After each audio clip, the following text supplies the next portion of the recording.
Sergeant Ehlers' actions on D-Day were absolutely incredible. Coming home after the war as a hero and Medal of Honor recipient, he probably could have done anything for a career. But what he chose to do was continue his service as a Veteran Affairs advocate at the Department of VA. A close friend of Mr. Ehlers once told me a story that I found even more incredible than his heroic actions in Normandy.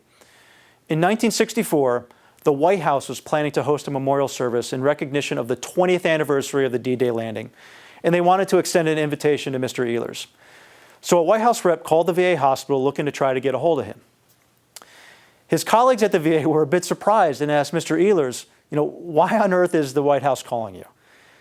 So after returning home from the war, Walt went on to work at the VA for 20 years, and he never told any of his colleagues that he received the Medal of Honor. He never told anyone, and no one knew. So it's hard to imagine that happening today. Talk about just an unbelievable lesson for us in humility and in service to your country.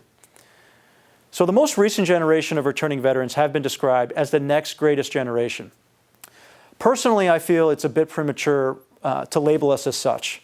What made our grandparents the greatest generation wasn't only their heroic actions on the battlefields in Europe and across the Pacific, it was also their lasting contributions to our society after returning home from the war. Post 9/11 veterans have carried the burden of our nation's two longest wars simultaneously and have made unbelievable sacrifices that would certainly earn the respect of warriors from any generation. However, we are just getting started back here at home, and we still have a very long way to go before leaving behind a lasting legacy equal to that left behind by our grandparents. So the question we need to ask ourselves is, what do we want our legacy to be? Leaving behind a legacy doesn't mean building this huge empire or becoming famous in any way.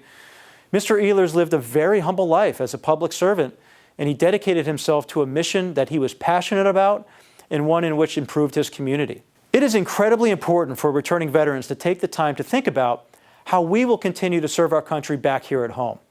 How can we take the unique skills that we learned fighting our nation's battles to make our communities better?